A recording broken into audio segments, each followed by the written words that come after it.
Here we go. Into the frickin'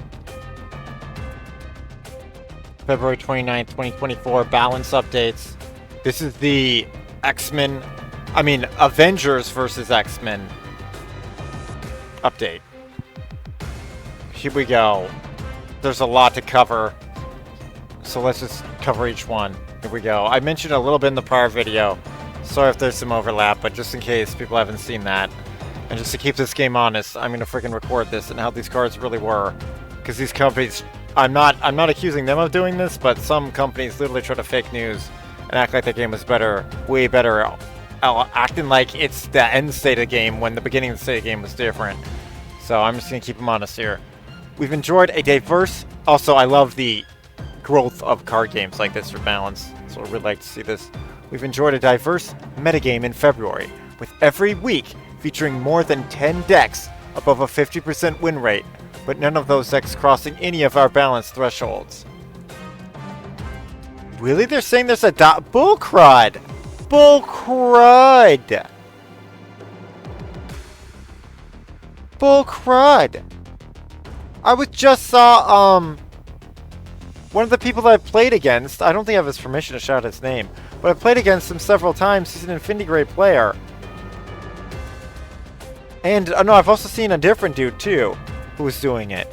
They're using, maybe they're technically different decks, but they definitely have 3 or 4, if not 75% of the same cards. Above a 50% win rate.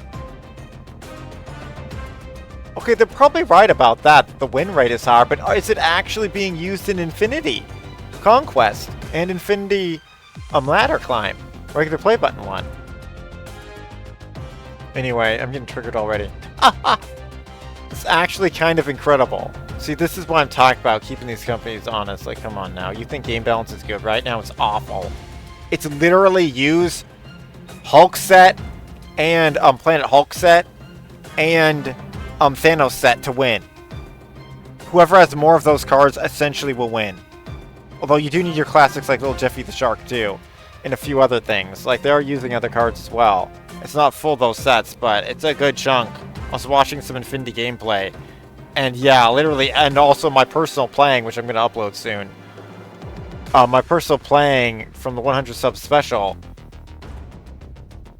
Like, I was getting crushed by them. The new forecasts are just so good. Well, there were some really fun matches. Maybe even my best match went down during some of that stuff.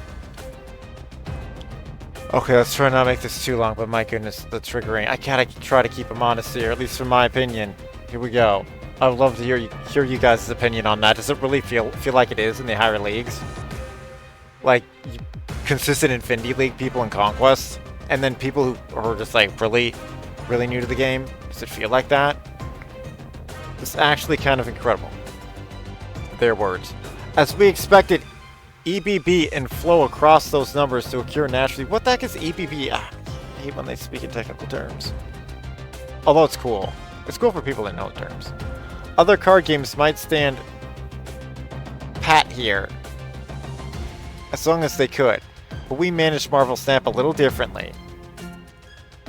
They're kind of correct here, actually. Also, it's not just card games. Any game generally goes for a 50% win rate, which I think is absurd because that's ignoring that your player skill may be higher for certain play styles, and those cards are still actually on paper weak for, like, just a brand new player when they pick them up.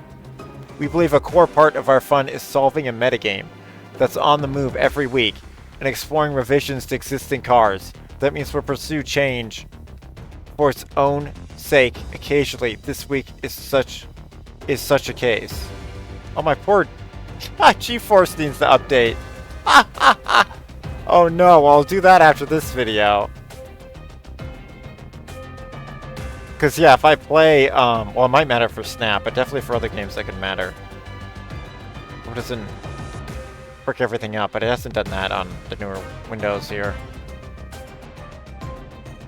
Okay, let's see Adam Warlock here. This card was unplayable! Adam Warlock was legitimately unplayable. I tried so hard to use this card, but he's only good at like the beginning of the game. In current meta, I just couldn't. I had to take him out of the deck. And a Broke my freaking heart because he's so cool to draw a card to play into your Devil Dinosaurs. But now he's gone from a 2-0, which he really had no place, to a 5-4.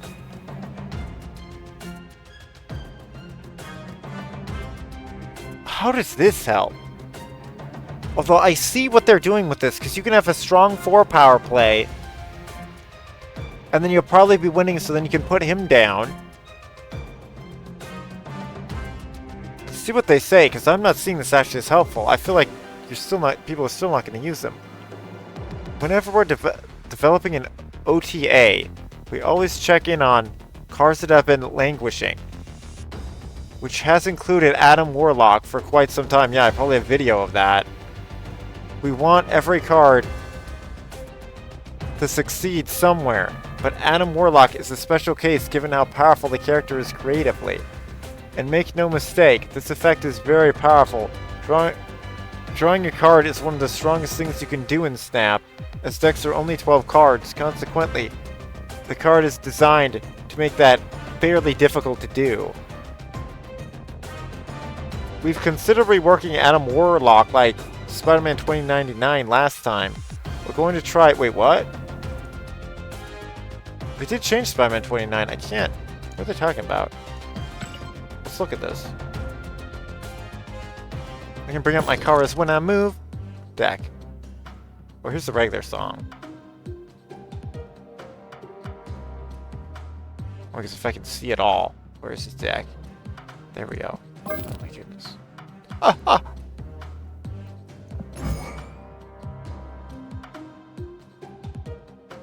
They gave him one more power. That's what they did. Oh yeah, Vulture got much stronger for that deck. But anyway, back we go. Okay, good. Everything's working.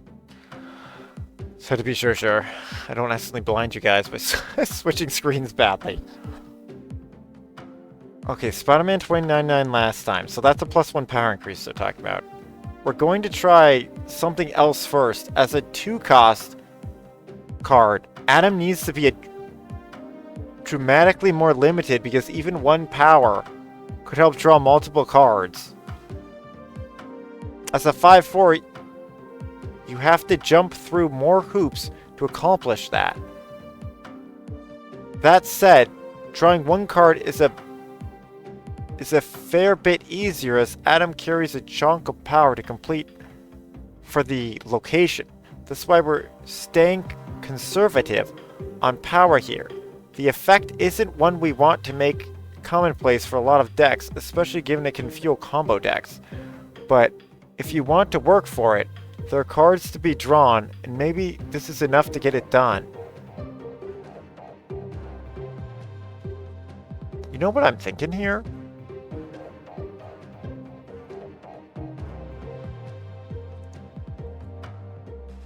I'm thinking. This is the combo. What's it called? Who does that? Who did that? There's a new card that he would play really well with. Because on paper, he's absolute garbage. Let's be real here. Unless there's 7 turns, he's absolute garbage. He still could win the game, theoretically, by drawing your 6 costs you need. If you're winning that spot. What's Hope's power again? No, that's giving you energy. I mean, that's how you get him out, though, actually, making him cheaper. Him at 4, him before turn 5 would actually be quite good. Holy crap. Pixie's gonna randomly... It's one of the cards that isn't out yet that I think is gonna help him the most. It's War Machine. Wasn't that War Machine lets you put a card everywhere? I think it was. I think that's frickin' War Machine. Here, let me open that one again, just to show. In case you guys didn't see last video. Here's Hope. Here's Pixie. Shuffle the costs of all cards in your deck that started there. What do you mean by shuffle? I'm assuming that means random? So that could make him good too if he does pop up different. Here's Cannonball, super hyped for that. Super hyped for Mockingbird. I probably won't pull her this time though. Because I'm going to go Mutant Specialist, but... Yeah, on reveal until the next turn, nothing can stop you from playing cards anywhere. I love this effect. Because you can do it to your own, like you can add stuff to your own Profex.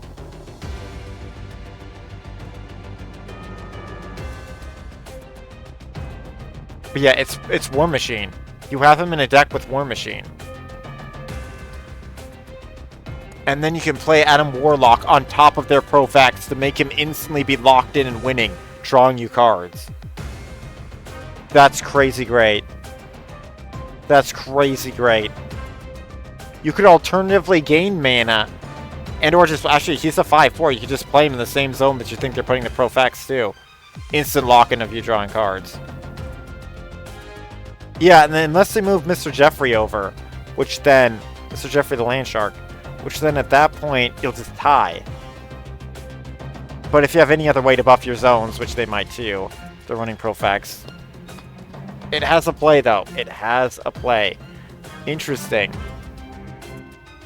I still feel like this is too weak to see a lot of play, but I see what they're thinking there in the combo chain. If you're thinking Avenger versus X-Men, which maybe they'll make a new game mode of that you have to bring that'd be cool. Well, I don't know if it should be have to, but it'd still be cool if you got like a special bonus if you did it. Like a challenge type deal. Now they changed Forge. This is huge. This may have gummed up some of my decks. They changed Forge. But let's do Darkhawk. I don't have Darkhawk to show you. Wait, actually I do have Adam. Whoops, this is what I normally do. I normally show you what changed. Where is it? No, this is not the deck that used to have him. It was not this deck either. I've changed those decks. Where's my freaking ongoing deck?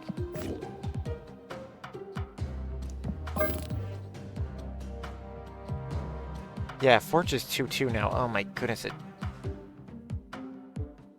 Did he just freaking gum up this deck?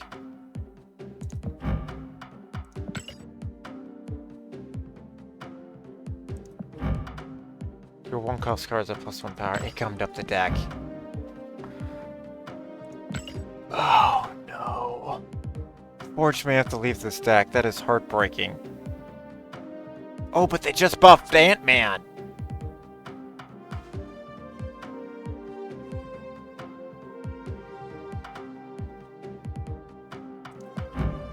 It's 2 power. Oh my goodness. I think I gotta ditch Forge for Ant-Man. I still have 1 mutant in here. I think that's just a no-brainer now. I can come back to that. Oh wait, actually America Chavez is a 1-cost now. Oh my goodness. Isn't that better?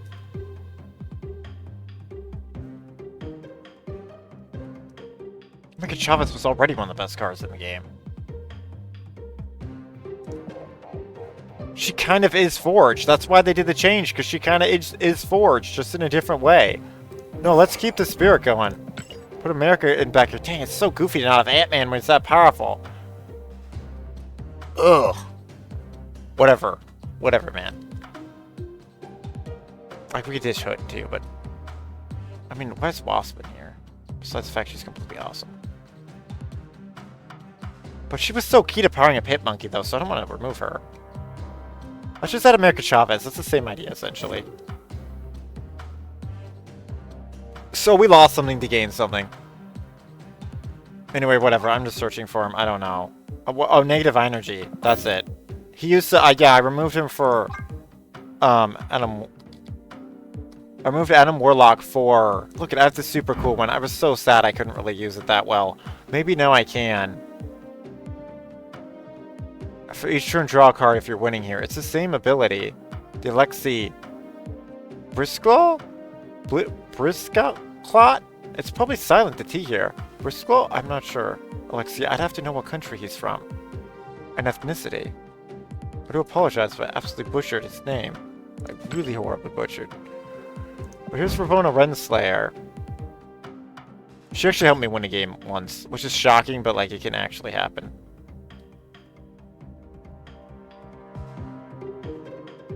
See, I just don't think he still fits. I don't know, I'd have to think so hard, but here's the change to him. And my super cool variant. Yeah, everything's still working as intended. Unfortunately, Darkhawk I can't show off, but he was like one of the most broken cards in the game. He essentially destroyed the game when he first came out and continues to be an absolute massive bane. Is beatable though, he's ongoing, you can counter him. But they changed him here. They turned him to a 5-4, so he's going to be even stronger turn 5. They want a lot of Professor X 5 counters now, although Darkhawk's a 4 cost. Anything stronger than Profex counters him. He can be countered by a 1 cost.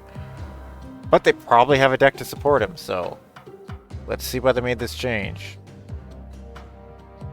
Also, Darkhawk was getting a little overpowered by some of these other 4 costs, so we'll see here. This change has been in and out of our builds for several months, as Darkhawk has consistently flirted with individual performance rates at the top of the meta game and fueled multiple decks to similar heights. We resolved to wait and see what happened after Blob. Yeah, this is because Blob could counter him, quite literally. And well, it looks basically the same. Yeah, it looked like all the Infinity people, or a good chunk of them, are still using him. Darkhawk has spent a long time at the top of the mountain as an individual card, so we're making this change to freshen the landscape. There's every chance we'll revert this down the road in a different metagame. Also, Rogue can steal this power, which is quite freaking awesome when you do that. Yeah, she still is, ongoing. I'm pretty sure, that's what Rogue does, because she can steal Null. We also recognize that Zabu is a huge part of Darkhawk's strength. Yeah, which is why I haven't been able to show this off to you guys. I don't have Zabu. Or Darkhawk. Like one of the few people that, maybe the only person that has this much power that doesn't have them. But I was wise to wait for more mutant kind, because they have finally appeared, yes. Because I'll probably use my points to get them, because that's a lot that are out yet. Especially because one, like, Hope Summers just looks absolutely epic. I really want to test that power out. I don't really want to wait for it. And also, if I get alternative art of Hope Summers, it's just going to be cool. If I do go for a draw for her. But it's not all on Zabu. But yeah, Hope is going to be a pay-to-win card, though, so she's going to almost never be in the regular polls. You kind of have to use your shards to get those. Which is probably why I don't have Zabu, actually, because he was one of them.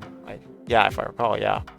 And there are other decks with that cat that are fun and healthy. Let's see what Zabu looks like with a new best friend in March. After the Zabu nerf, he's not too kooky.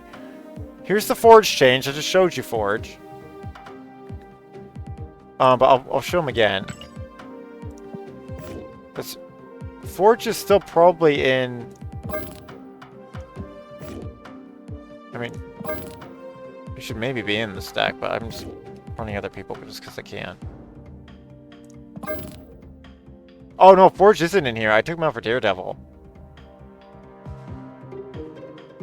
Also, wasn't there some need to play Daredevil, so I put him in here? Yeah, there was a couple booster. Wait, did I take Forge out for Daredevil? I might have for the couple booster here. Oh my goodness, I did. Like, Sarah's here as well. Oh, I guess that's right. I changed these decks for the couple boosts. Well, we may be changing that back, but luckily I record stuff to know. But here he is, Forge. He's back to a 2-2. Wasn't he one of these before? Wasn't he a 2-2 before? Did he full circle back to his start out stats? Wait now, did he? Didn't he? Let's see what they say. They may just say that. I don't know for sure. Wait, it is. Funny enough, this is the exact Forge change we started internally all those months ago. It's been a wild ride, but Forge is a great case study in what we like about OTA balancing. Things can ebb and flow. Oh, this is them saying ebb and flow? That's how you spell that? Oh, I may have seen the other foreign spelling of that. That's a single word. Which I believe is French. It's a French saying and concept for sure. Ebb and flow just means like going with the flow, essentially. You gotta just ride with your current trends. Well, that's the word usage for it. You don't have to do any of that stuff, but that's what it means. And it generally has to do with the term of battle, which can kind of be forced, actually. Like, if you're flanked by enemies behind you, you kind of have to turn around or you'll be killed. That's essentially what that means. And or send a counter force that counterflank them. Like, yeah, that's kind of where that comes from, at least my knowledge of it. But I want to say I've heard it in fashion as well, so it's not always about combat. For the last few months, Forged has been a linchpin card for multiple decks. And more importantly, really dwarfing the influence of other one-cost cards. Yeah, he's just great. He's crazy good. Him at one cost was bonkers. Turn 7, you can just play Forge and power up your big guy even more. It was pretty wild, your big 6 cost. And he's on reveal, so you could copy him to you, and I was seeing that go down. I may have even done that with Absorbing Man. It's wild stuff. In fact, Forge has appeared among the top 5 most played cards of all cards in the game some weeks. Yeah, it seems like that's what I was saying. That is good they're trying to change it, but it seemed like the metagame almost didn't exist. They're still claiming there's like, what was it, 8 decks? 10 decks? It was 10 decks that have a 50% win rate, which is pretty good. But yeah, it's been, and let's continue on here. It's been a bit much, so we're dialing Forge down to reduce that impact. We expect to improve a few more one-cost cards to compensate for this loss in the near future. Oh, which they did. Yeah, American Chavez got turned into a one-cost, which is almost the exact same power as Forge, so I just switched him out for that deck. You guys just saw me do that. I think that one's a fair enough, although I really want to use Ant-Man, because we're about to go to the Ant-Man buff here. It just seems pretty wild strong. I'm tempted to just throw him in just cause. And it's really good considering these one-costs can be made invincible. And that was an issue too. Forge was probably invincible and they may have been re-triggering his effect. Oh yeah, this deck gives them one-cost because this Thanos gives them. Yeah, Thanos is still a very powerful card. But yeah, Don Seta does not need to be in there though. It was certainly Sarah, but I just mentioned the character names. It's freaking hilarious. The Good Job K-Drama. Quantity rocks. Oh, let's see. Do I have any deck with him anymore? I don't think I do, because he was just so underpowered before. Oh good, Forge is still in this deck.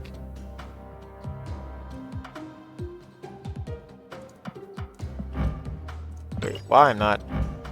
I think he was just in here to up its win rate. These aren't ongoing cards though, that's kind of weird. I think it was just to buff Profax. Well, I was supposed to try to get Orca over a certain power threshold. I almost guarantee you that's what that was. Anyway, so yeah, here's Forge. Just gonna show him off again. And now we've moved on to Ant-Man, which I don't think I have a single deck with Ant-Man. This is sad. I mean, he could obviously he could enter not that deck, this deck, but he's not a mutant, so he's not in there.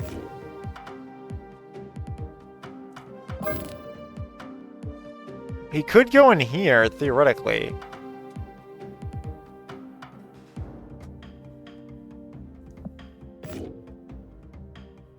It's just hard to have a place for him. Here is really his best place. But I'm running Sunspot. Squirrel Girl could be ditched, but it's technically more power, I think. But I will keep playing this deck, so I may switch him in for Hitmonkey. I kind of want to just add him in, but... This deck was pretty good, though. Changing it, I'm reluctant. Because as is, America Chavez just made a random buff, so we can't guaranteed buff Hitmonkey anymore with that play, which is rough. Ant-Man still may be too weak. If your side of this location is full +4 power, that's really good and can be very guaranteed with this deck. But anyway, there he is. And we're starting with this one. Ant-Man's one of our favorite cards, playing well for new players while maintaining some longer-term use thanks to Spectrum and Khazar, among others. Given the inherent disadvantages of being one-cost card, putting a little extra power into Ant-Man's conditional shouldn't take things up too much, but it is meaningful amount of additional strength. Now, I can tell you why they did this. Because of the Infinity Gems. Like I was showing with that one Thanos deck I have, he's the one that gives you the gems, which are one-cost cards. They're extremely overpowered. They're extremely, extremely overpowered, and that's because Thanos is a bit weak.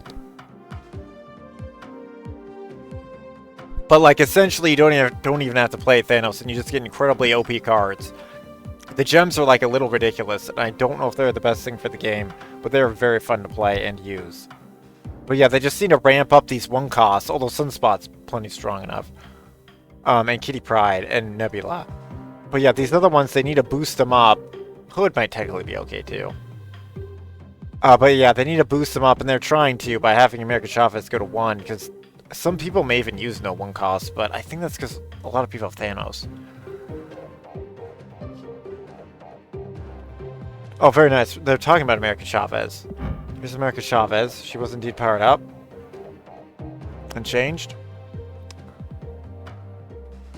Yeah, I think I finished reading that one. As for sending Forge to 2 cost, it made sense to swap America Chavez down to 1 cost. These effects are similar enough to seem like they overlap, but America has proven slightly too weak at 2 costs, while Forge was very strong at 1 cost.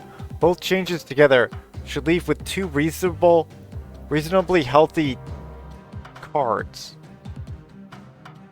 Was proven too weak. She's proven too weak at 2 costs? What? She was a 2/2 plus 2. Power creep is crazy. She was still one of the most played cards. Or was she a 2/3 before? She may have been a 2/3 before. She was still one of the most played cards. Huh? Huh? I'll take their word for it, though. Because, yeah, I'm thinking back yesterday when I was watching the Infinity people. I don't think I saw her played at all, so... I'm going to take their word for that one. Oh, they changed Lockjaw. Oh, I've hardly used Lockjaw. Just because he's kind of really good with Zabu and other stuff. But, I mean, I've used him a little bit. Also, I just think he's overpowered. He's absolutely ridiculous. Although I've recorded plenty of other people using it, and I have used him occasionally when it's a random card I'm given to win the game. After you play a card here, swap it with a card in your deck once per turn. 3, 2, 4, 5. This probably way fairitizes him. He was completely overpowered. Unbelievably so.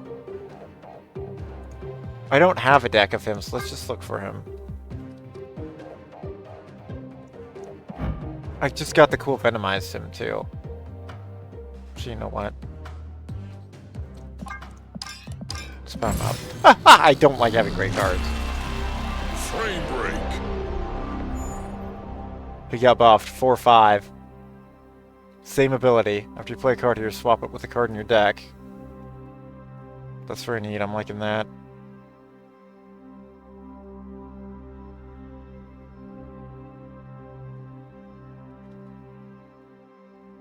Whew, we're getting there. This is just gonna be long. Oh my goodness. Hela and variations on Thanos have both been leaning heavily on Lockjaw lately, and while the decks are fair on performance, the card is a bit of an outliner. Yeah, he's like a must-bring. Lockjaw is fairly clearly a design risk, and a card that cheats energy and kind of draws. Yes, are they watching my videos? Or are they finally understanding what's happening with this game? They never should have ever cheated energy to any massive extent. Probably never should cheat energy. Unless for some reason people just really are not playing a certain card, so you gotta power them up. But like, in a way, you can't control your player base, though. Some characters are just gonna be less popular, probably like poor Ant-Man. Because that's a reason why he's not in that deck. Because yeah, I just like some of those other cards more, like Sunspot. However, Lockjaw is also a blast to play with. True, we've tried to maintain a good balance around the effect, but in the last few months it's been a growing concern that even affected future design work. Moving Lockjaw up to a 4 cost takes away an entire turn of swaps, which is a big loss but reins in the raw potential quite a bit. We're compensating that with a healthy amount of extra power. Yeah, Lockjaw is formidable in combat, so yeah, him being a 5 is pretty bonkers. And Swordmaster, this one's pretty obvious for poor Swordmaster.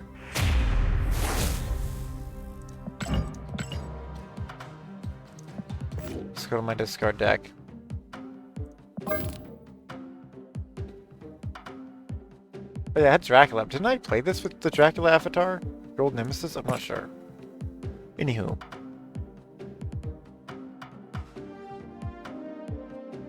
But yeah, see, so actually, I'm using Swordmaster. Wow, this is actually good for this deck.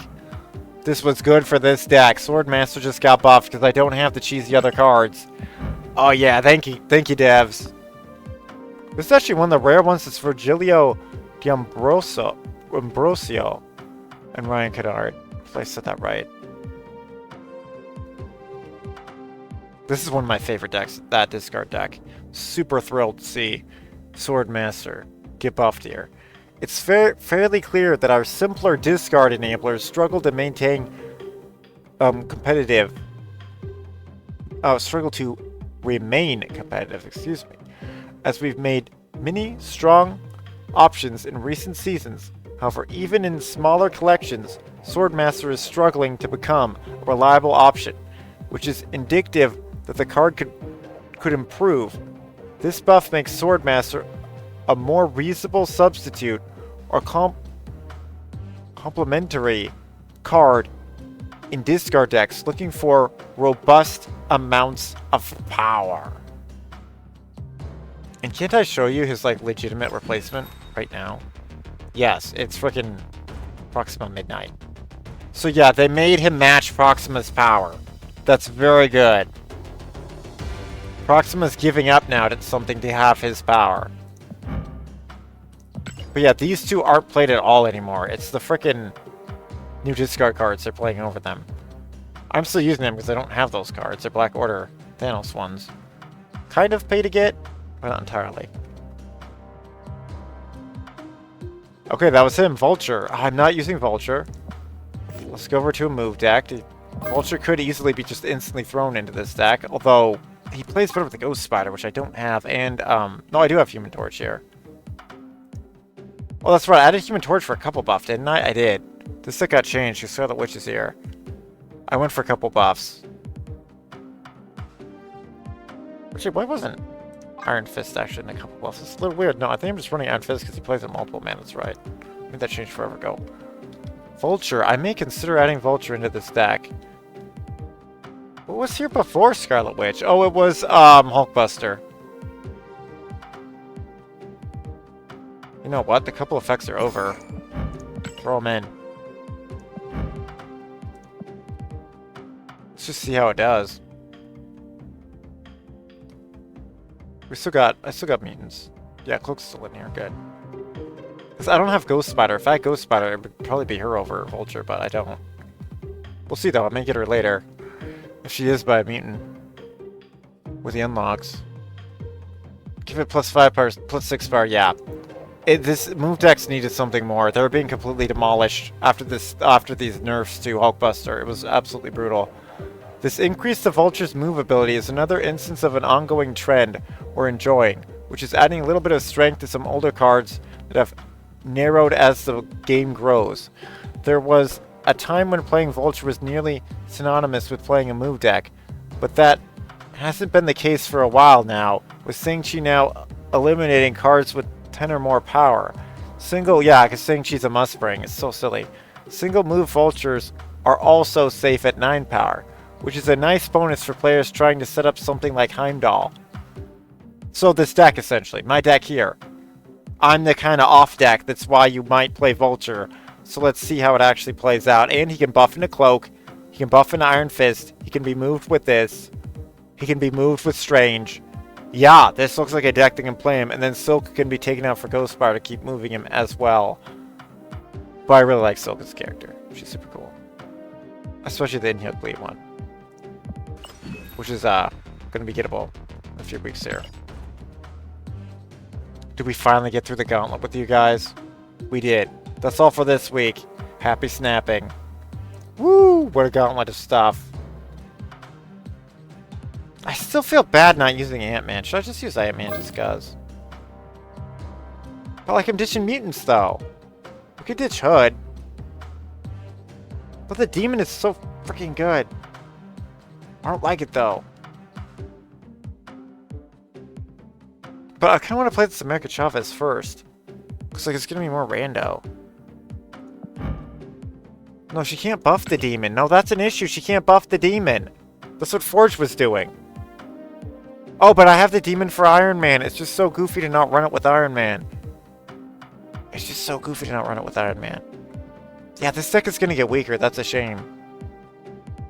Oh, well, Shinana may make the new 1 cost that are super cool, too. So you never know. Thanks for watching. Lockjaw, Ant-Man, Forge, Darkhawk, Adam Warlock.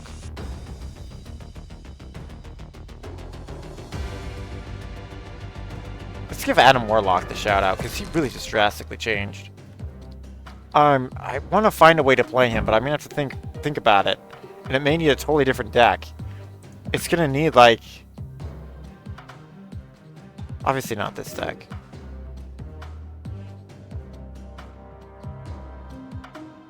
I'm just not... It's like, he'd need to be in here or something. Because, yeah, if he's turned negative, he'll go cheaper.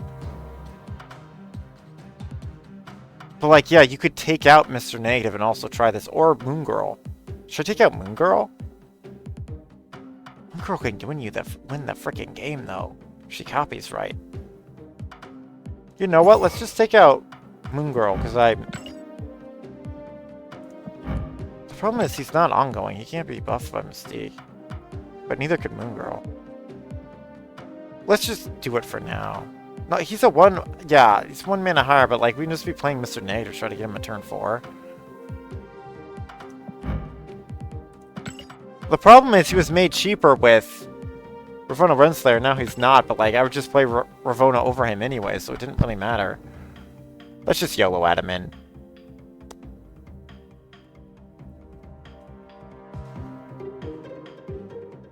Oh, but that kind of bothers me. It's Women's History Month. I just took out a female character. It's kind of sucky. Well, we'll see. Maybe I'll just play in Satterback. Thanks so much for watching, and may your tale eternally be retold. See you next time.